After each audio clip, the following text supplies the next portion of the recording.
Tom Justice was once a cyclist chasing Olympic gold. Then, he began using his bike for a much different purpose.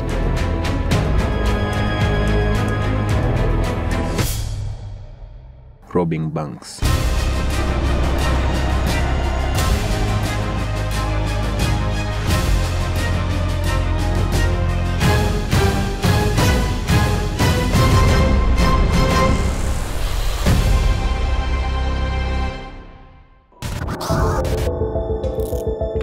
Breaking news.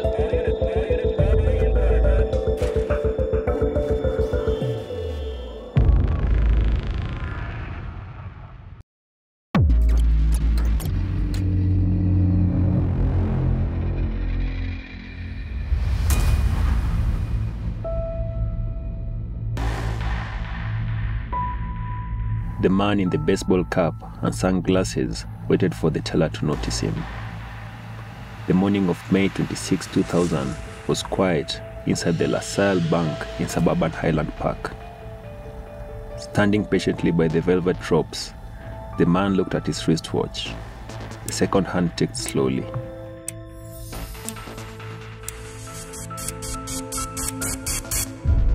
Finally, it was time for him to be served. When he was asked how he could be helped, smiling, the man reached to the back of his khakis as if to fish out a wallet. Instead, he presented the teller with a 3x5-inch index card. The teller's smile wilted. She stared at the words handwritten in black marker. "This is a robbery. Put all of your money in the bag." Later, the teller will describe the man to the police as a slender, clean-shaven white man in his 20s, wearing a light blue Oxford shirt. He returned the note card to his pocket. "Nice and easy," he said coolly, handing over a white plastic shopping bag from Sports Authority. While the teller anxiously transferred bundles of cash, the man held his hands at his heart, gently pressing his palms together as if he were about to whisper, "Namaste." "Thank you," he said before walking out of the front door. The street was empty. There were no cars, no pedestrians. Suddenly, the man spotted a police officer riding a four-wheel ATV. Squeezing the shopping bag, he settled into a relaxed gait. As the ATV approached, the robber smiled and waved hello, as would anyone who had not just knocked over a bank. Returning a stiff nod, the officer kept rolling, and so did the man, descending into a parking garage. Less than 60 seconds later, the robber emerged, carrying an aluminium bicycle on one shoulder and a messenger bag over the other, and wearing a red, white, and blue spandex bodysuit, a silver helmet, sunglasses with yellow lenses, and a pair of cycling shoes. He climbed onto the bike, clicked into the pedals, and began to ride leisurely. It had been less than 3 minutes since he exited the bank. There were no sirens or alarms, only the sound of the 11:26 a.m. metro rumbling into the station 3 blocks away.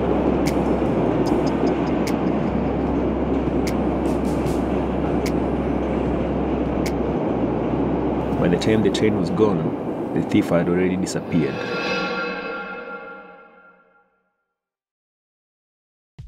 "15 minutes later, he was coasting south along Sheridan Road.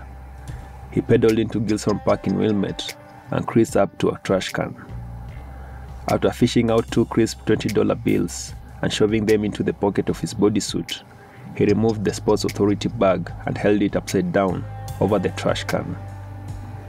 Several bundles of cash, what authorities will later reveal to be $4,009, tumbled into the trash can with a syncopated thud.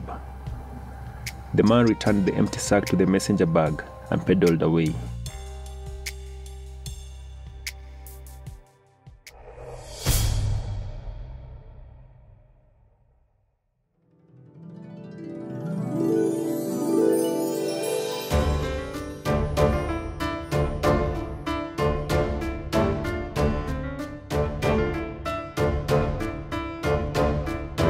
Anyone interested in racing?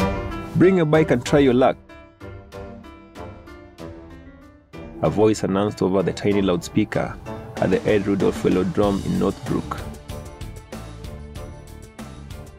Seated in the bleachers, a 13-year-old Tom Justice was in awe of the cyclists careening around the outdoor track. Every time the park whirled by, it cut the air, unleashing a concentrated whoosh. Before that summer of 1983, Tom had never seen a bicycle race, let alone a velodrome. When his friend Kristen invited him to go, the skinny teen with straight black hair said yes, only because he had a crush on her. But the moment they entered the stadium, he was transfixed. The oval track measured 382 meters, with two long straightaways connected by curves banked at 18 degrees, allowing riders to maintain high speeds. While road races like the Tour de France play out over days on courses that meander for miles, track racing happens in a matter of minutes in tight confines.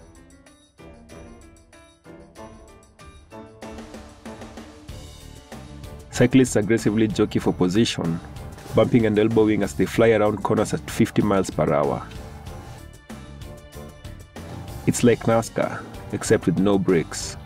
Crashes and multi-rider spills are common.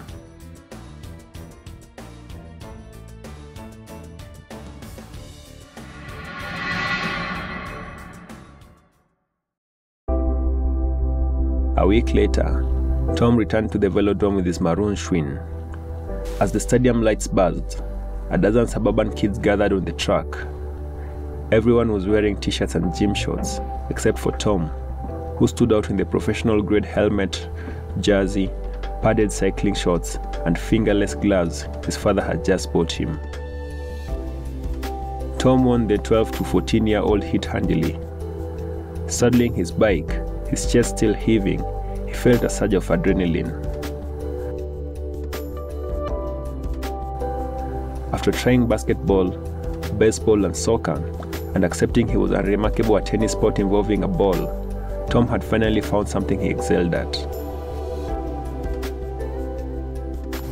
His father, Jay, a short barrel-chested Navy veteran with an abundance of athleticism, was thrilled.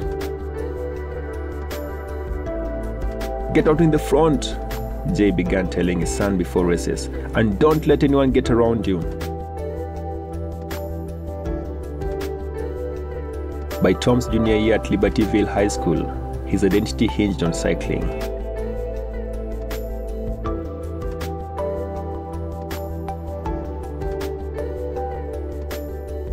He was regularly shaving his muscular legs to try to make himself more aerodynamic.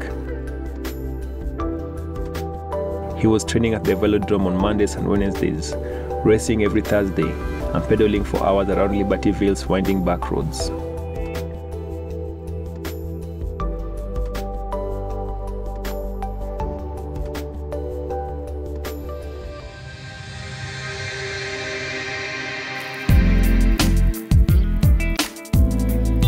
Nobody in town was surprised when Tom was selected to attend the Olympic training camp in Colorado Springs in 1987. It was a heady time to be an elite cyclist in America. After decades of embarrassing losses and zero appearances on the podium, the US Olympic cycling team had capitalized on the Soviet Union's boycott of the 1984 Games, winning a record-breaking 9 medals. In a tactical effort to prep for the Russians in 1988 and beyond, the US coaches began grooming 40 American hopefuls early.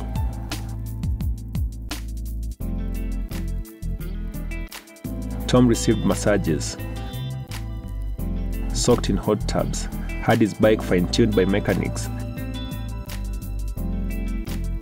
and was subjected to a battery of testing to measure everything from body fat to oxygen efficiency. A gifted sprinter, Tom had a knack for finding and accelerating through tight spaces to break away from the pack. His build was perfect for track cycling.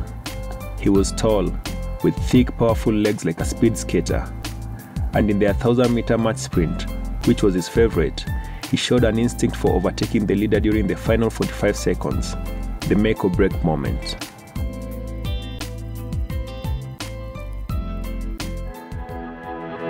That fall, Tom returned to Libertyville High, where he was elected senior class president.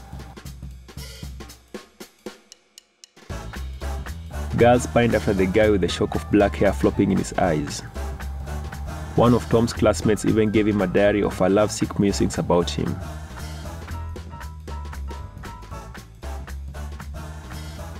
Tom was an attractive guy, but that wasn't what drew people to him necessarily, recalls Erica Zavaleta, who raced with Tom at the Olympic training camp and later made the 1989 US national team. Tom wasn't a stereotypical macho jock. He was warm-hearted, silly, charming, and comfortable in the skin. He came off as self-assured and really unthreatening at the same time. As Tom's senior year came to a close, his roadmap was clear. Train at Southern Illinois University, where he had been accepted, stay focused, and be patient. Top track cyclists usually don't qualify for the Olympics until they are in their late 20s. In the 1988 Libertyville High School yearbook, one page was dedicated to answering the question, "What will your friends be doing in 10 years?" The caption beside Tom Justice's name read, "On the curb of a Wheaties box with his bike."